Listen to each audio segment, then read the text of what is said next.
In a world where tomorrow's blockbusters reign, three millennials look back on our generation's classics. Our generation's classics, And remember.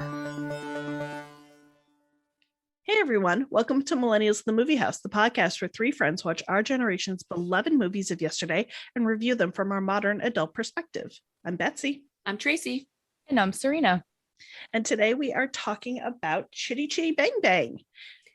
Chitty bang bang, chitty bang bang. From 1968, written by Roald Dahl and Ken Hughes, based on a novel by James Bond, Ian Fleming, directed by Ken Hughes, starring Beep Van Beep, Dick Van Dyke, Sally Ann Howes, Lionel Jeffries, Heather Ripley, Adrian Hall, Gert Frobe, Anna Quayle, and Benny Hill. Did you like that? You were you're on fire, Beth. Beep Van Beep.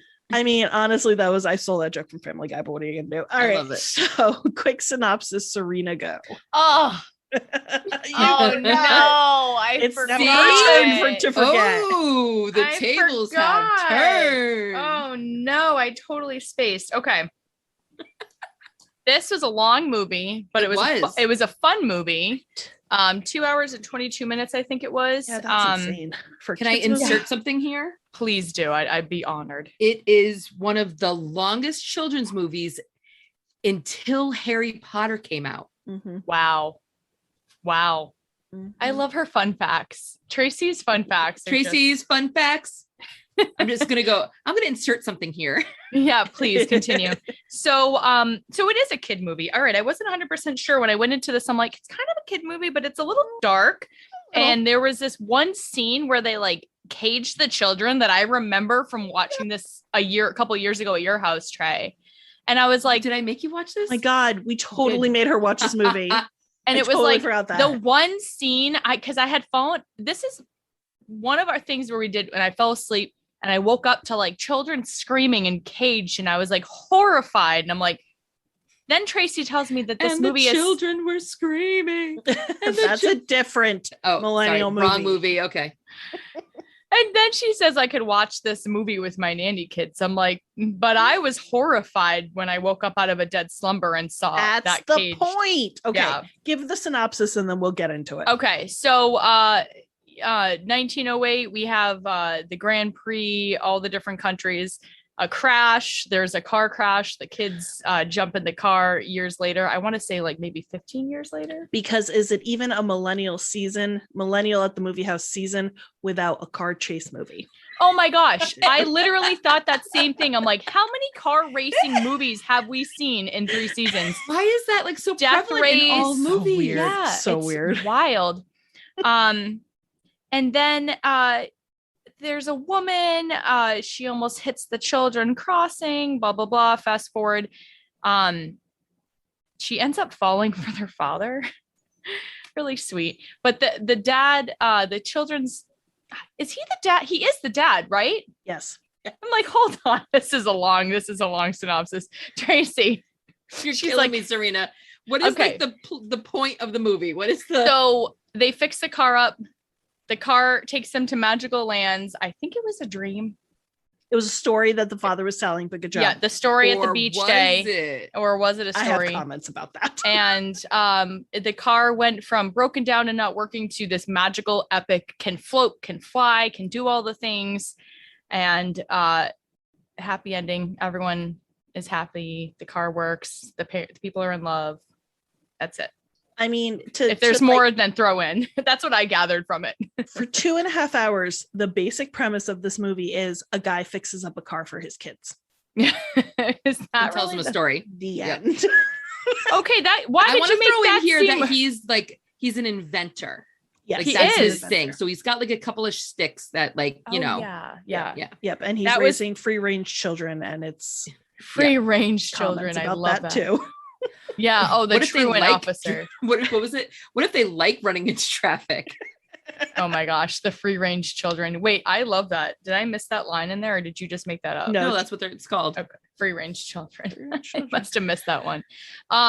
Betsy, you make it seem so easy when you just throw out one sentence. The Well, you massive guys have oversimplification, but you guys have seen this movie quite a bit, quite a few times. I think I've only seen it one time, and then another time where I half fell asleep and woke up horrified. Right. So let's jump into that. So I know I grew up watching this movie. Tracy, I think you did as well. Yes. Can I tell a quick story? Sure. We'd be honored. So I remember, I'm pretty sure I was 5 or 6 when I think maybe I was a little bit older because I think my brother could walk. Mm-hmm. And my mom got this movie. It was on VHS and she gave it to us as a present. I don't even know what it was. I don't know what it was for, but us being spoiled kids, I looked at the movie and was like, I don't want to watch a car movie. Like, I remember as a child being like, this is a stupid movie. I don't want to watch a car movie. I don't like this. Like, didn't even watch it. I was just like, and my mom was like, okay. She goes, tough crowd. Well, right, exactly. And I'm like, so we eventually did watch it and it was like life-changing. Like it was the best movie. Yeah. And it really is. It's one of those classics. So I want to say, I think I watched a lot of these movies because my mom grew up with a lot of these movies. This was like, what year was this? 68? Yeah. 68. Yep. And there was a good chunk of time in the 60s of good, like family movies. Kids movies. Yeah, absolutely. That said, my mom has never seen this movie and she never wants to see this movie. Why? I don't know. Because it's funny. She got home and I was in the middle of watching it and she was like, oh God. I was like, what? She was like, it's just creepy. It's just creepy. That's how I felt about it. That's how but I'm telling you guys, even seeing the trailer and stuff, like I felt the same way. Now, is the bad guy in the dream the same guy that tried to buy the car in the beginning? No, completely. It's funny you say that because I expected the Baron to be the same actor as the father. Scrumptious but they're not. They're just different people.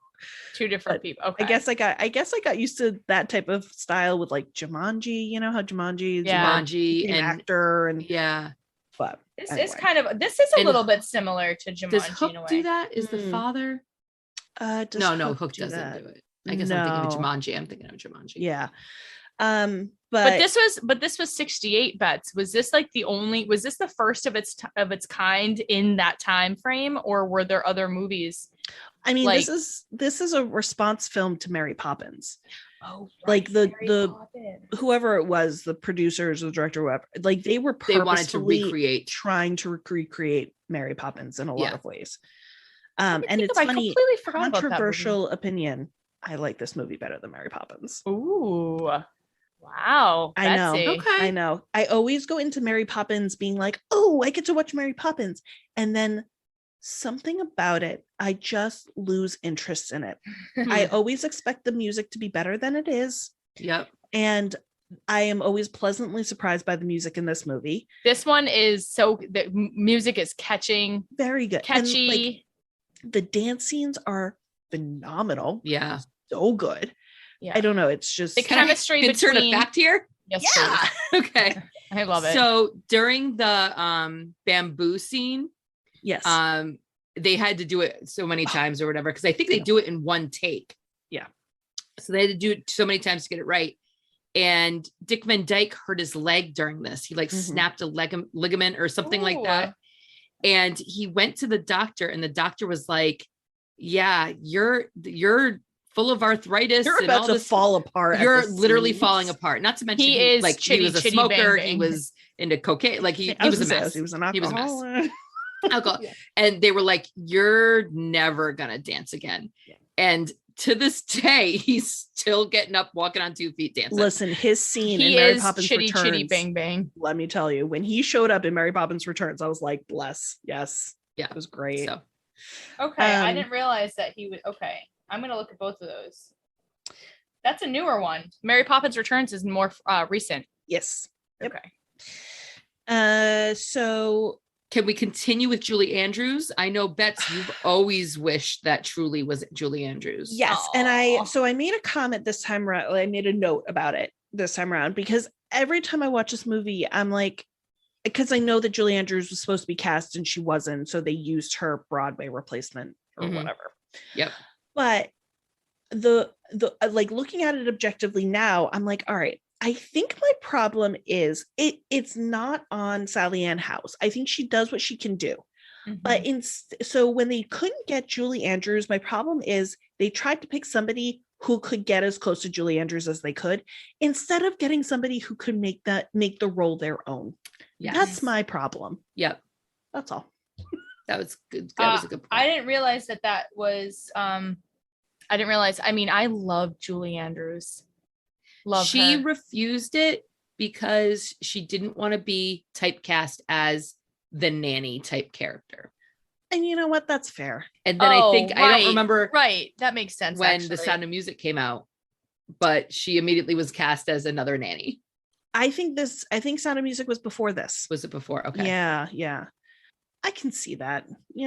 That's fair. And especially if this is supposed to be like a Mary Poppins, not ripoff, but like, yeah, it's the same thing. Like, I could see her wanting to branch out and do something else. But at the same time, for all of us who, are watching this many years on, we're like, that was clearly a Julie Andrews role.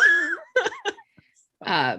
I didn't know that. So not knowing that information, I didn't. And I love Julie Andrews, but not knowing that information ahead of time and just watching the movie going in blind, I think she did a pretty good job. But I think if I had known that might have tweaked my view a little bit. Yeah, that's fair. I might go back and watch it a second time, and now I know this information. I think she made a valiant effort.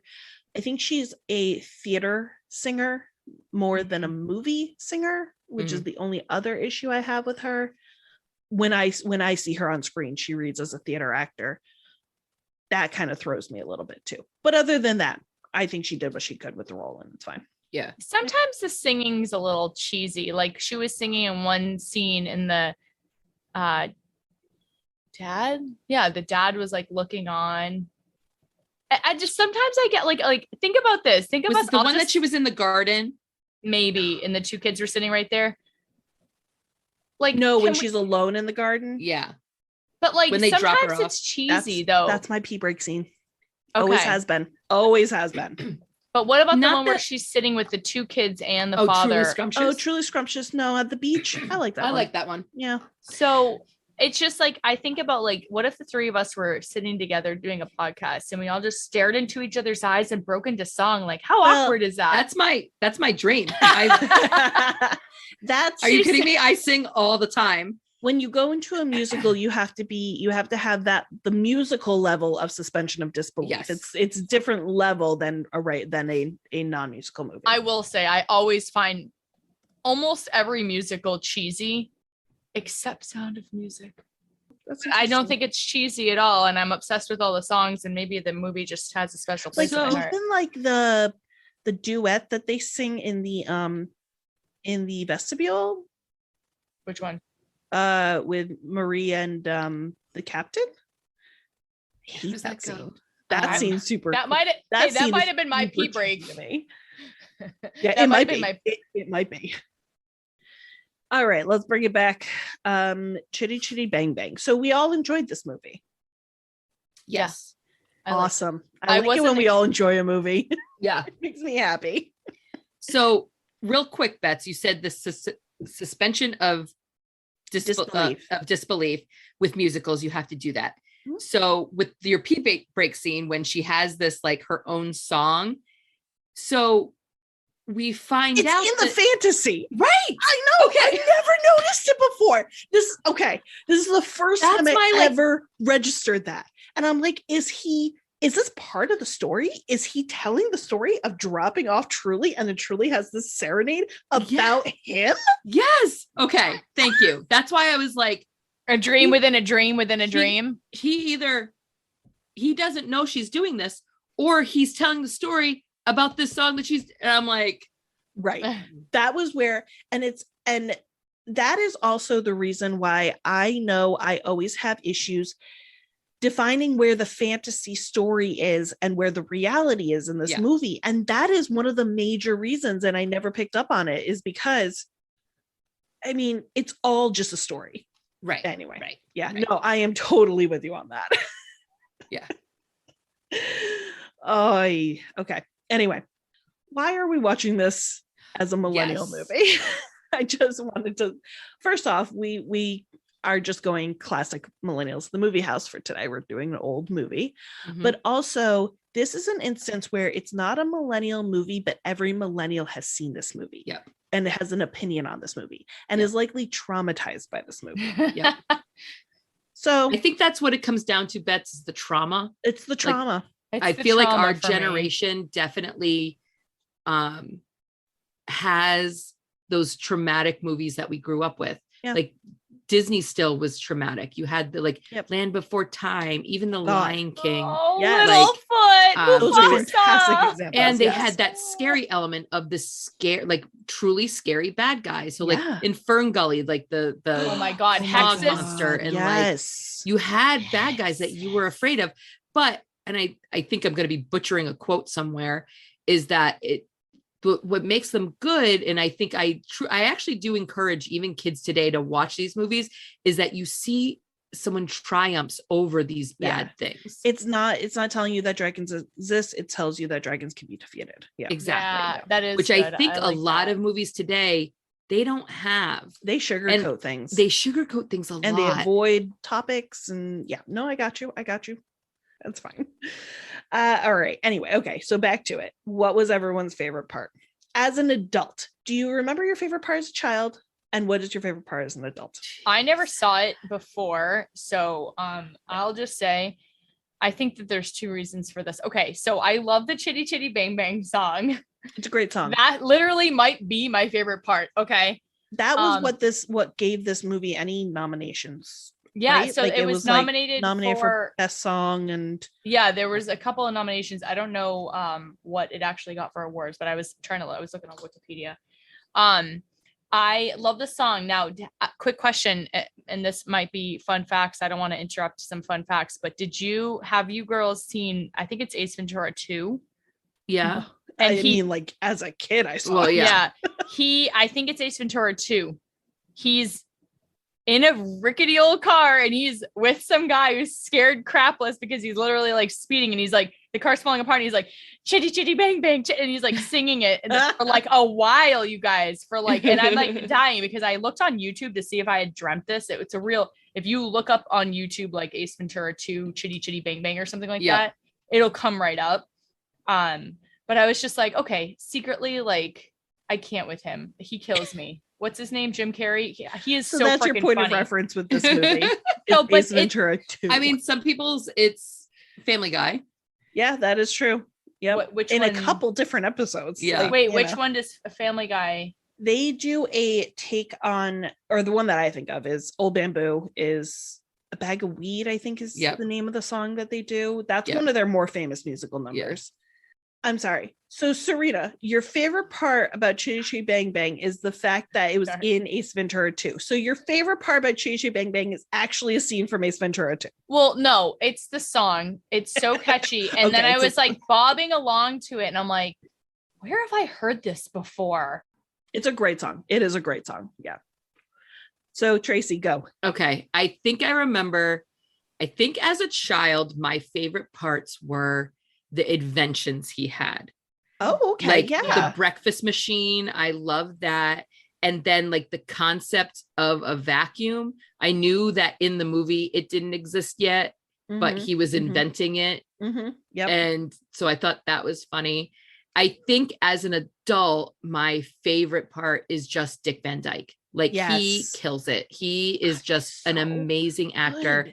He's so good with the kids. Yep. And I learned reading my trivia about this is that the producer or director or both were not good with kids and forgot basically that he had to deal with kids. Yeah. So the actors and other people kind of took charge of either entertaining them when they weren't on screen or helping them like prompt them to like what to do and how to go. And I think Dick Van Dyke was part of that, was good with the kids.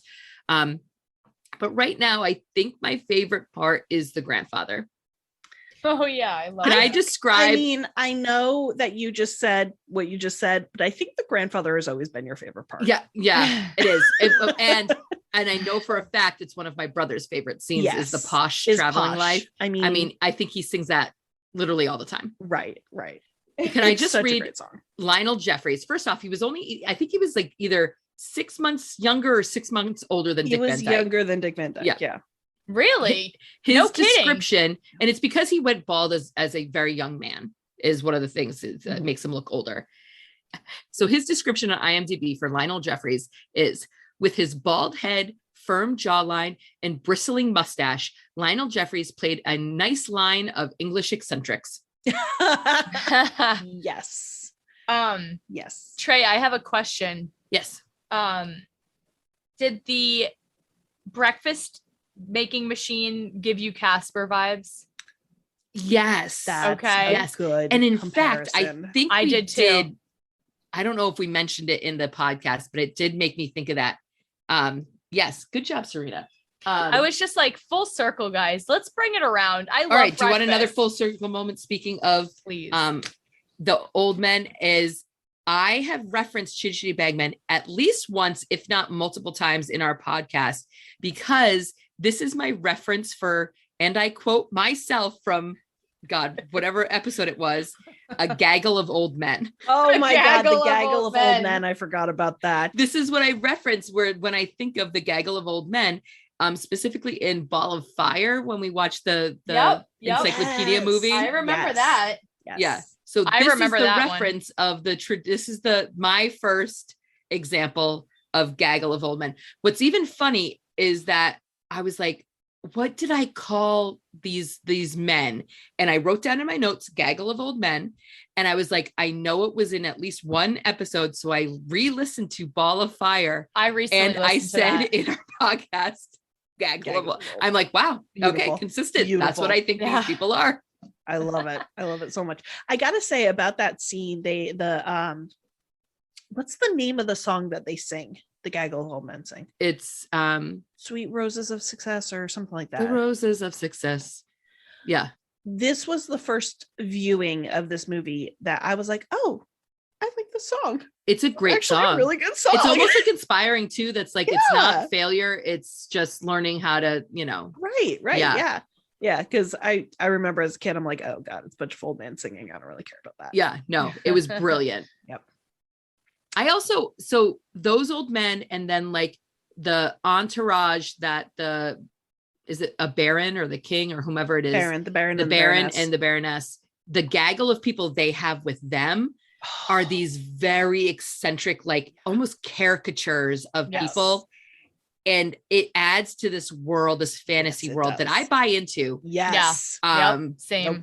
But It I love almost- it. Oh my God. You know what I was just going to say? Oh my God. I stand by this. It's all coming back around. It reminds me of a Tim Burton movie, Yeah. but a Yes. Roald Dahl Tim Burton movie. And this was written by Roald Dahl. And I know that scene, those fantasy sequences are 100% Roald Dahl. Ian Fleming did not write any of those scenes Yes. in the novel. So So yeah, this is very Roald Dahl. All right. My favorite parts. I remember as a kid, my favorite part, for whatever reason, is the Chuchi face scene. yes. And all the contraptions that are being used to try to kill each other. I rewatched this scene twice. Is she trying to kill him? I think he's just trying to kill her, because I thought that too. And then I watched it, so I had to rewatch it. I think you're right. Yeah. I think she's And just trying to like evade. Yeah. And then he's comes trying back to like she kill knows, her. especially after the spike, when she looks at him like, what are you trying to do to me? Oh, she's well aware of what. And of then what I he's don't doing to her. understand, like, why is he Huh. married to her then? Well, okay. I want to talk about their dynamic and the whole Okay. world Sorry, building. continue on with yeah. But I always have loved that song, and the hijinks, I don't know what it is about hijinks. I like it. I don't, but in real life, I hate pranks. I Yeah. despise pranks. I don't like physical comedy in real life, but in movies, I do. I want to say you like good quality Yes. that's what hijinks it in is. movies. It's good quality hijinks. Because like I don't think you like stupid things. No, I hate Three Stooges. Yeah. I got you. Yep, I agree. Which we Anyway. kind of got with the two guys, the two spies. The two spies, I always forget about them because they don't make sense to me in this movie. Mm. They evoke Spy versus Spy and therefore The Great Race. And that's a whole different movie to me. I don't know. I did get Great Race vibes though. I wrote that down. Oh yeah, The Great Race. That's fair. And the Death Race. Death Race. Yeah. Oh, Death Race. I forgot about that movie. Death Race 2000.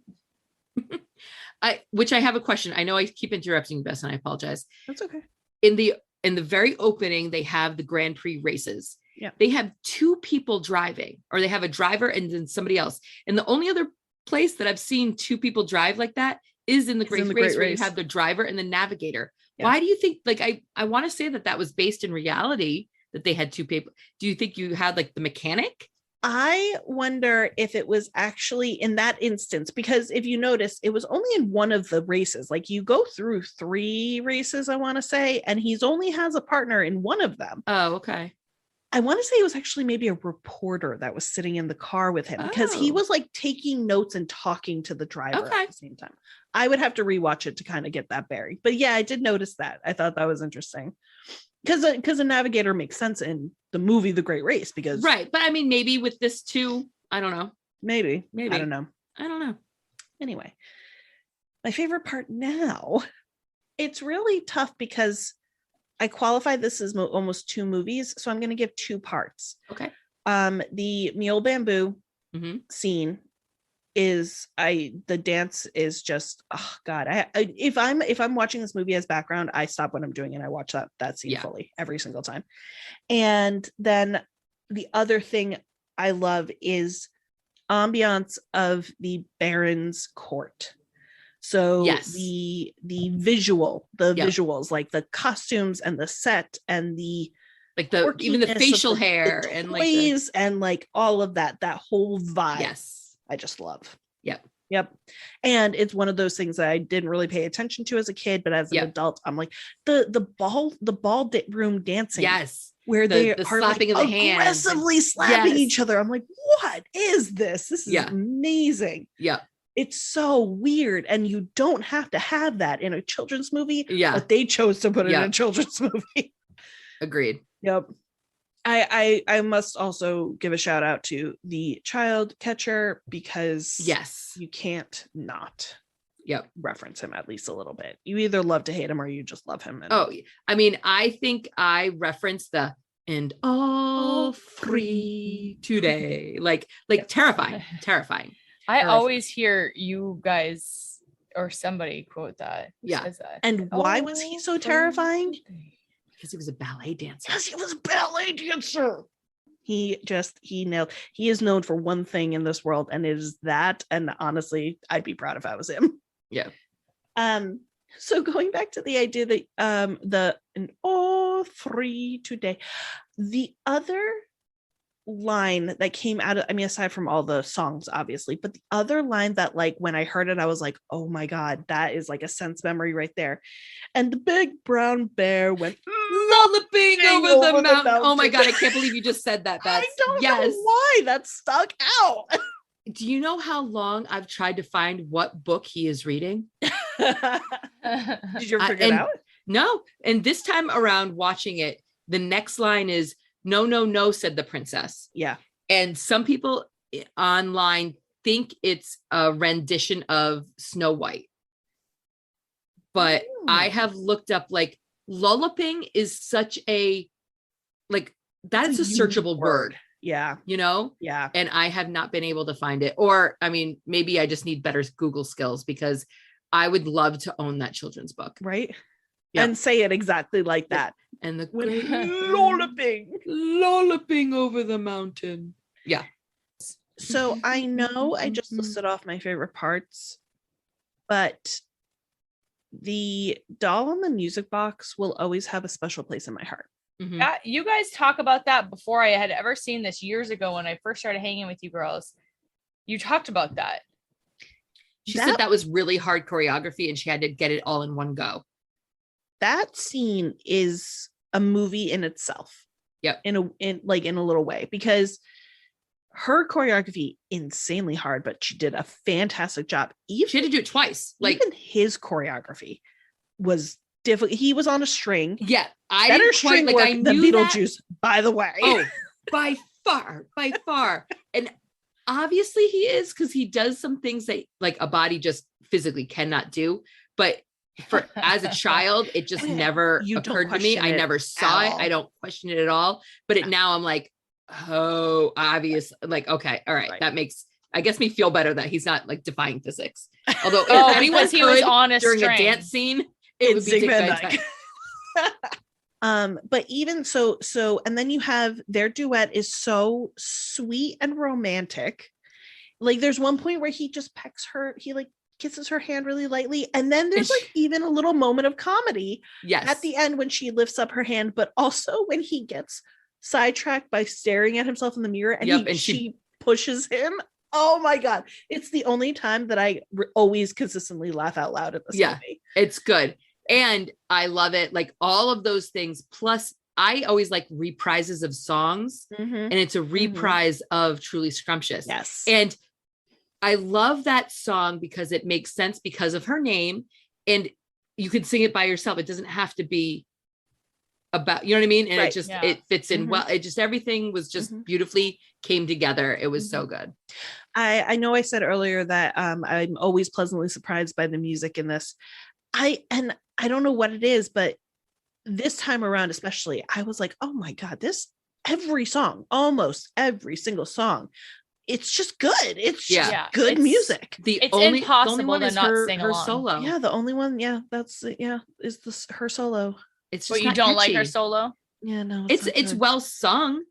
It's just not catchy. It doesn't really hold a point to the movie. Yeah. Other than it does show her reciprocation for except it was the in the romance. fantasy, so it doesn't count. Tracy, Was it- I have a question for you. Oh, okay. How was the wooing in this movie?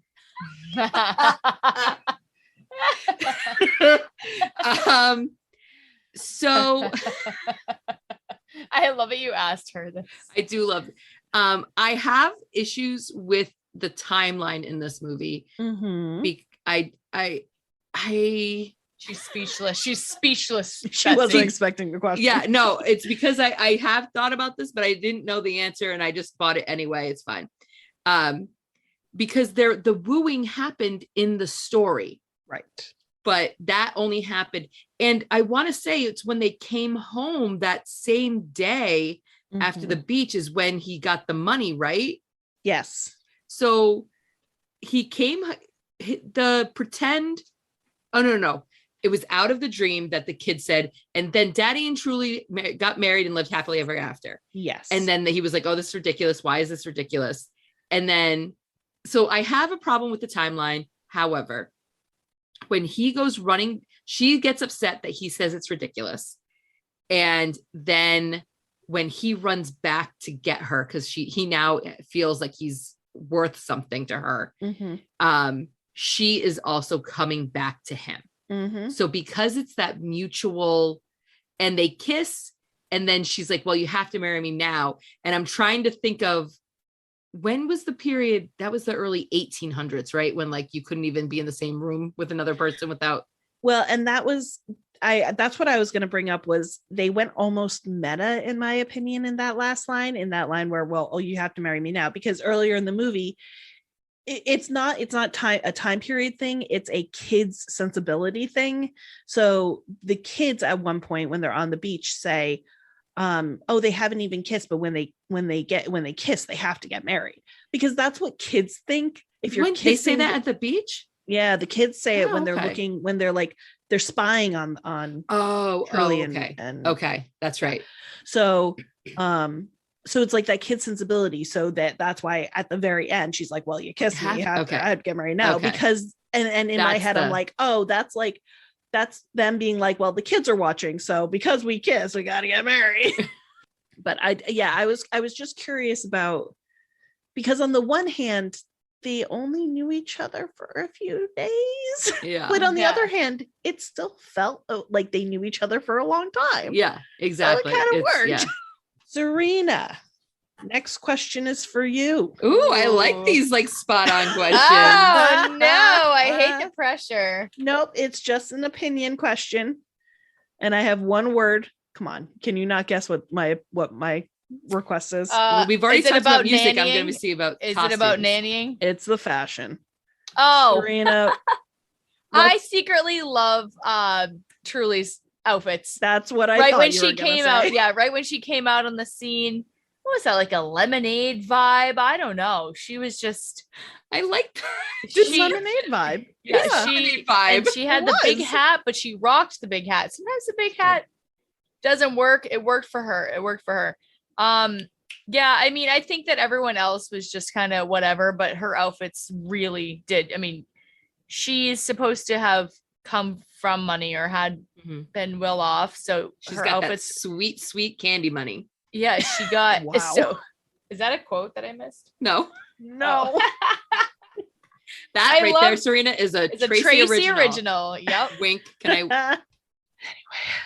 Does anyone have any other notes? I do. Oh yeah, go for it. Okay. The Baron's Castle. That is a real life castle that Disney has used as like that's Sleeping Beauty's castle. Mhm. So that's what Disneyland's castle is based off of, and they used it in a bunch of other things. Oh, my last note is all of the songs were banging. Cracking myself up here. Can we talk about the lullaby? Hushabye Mountain is one of the most beautiful lullabies ever. Yes, it really is. It really is. I'm with you on that. That would be what I would sing to my kids. Absolutely. 100%.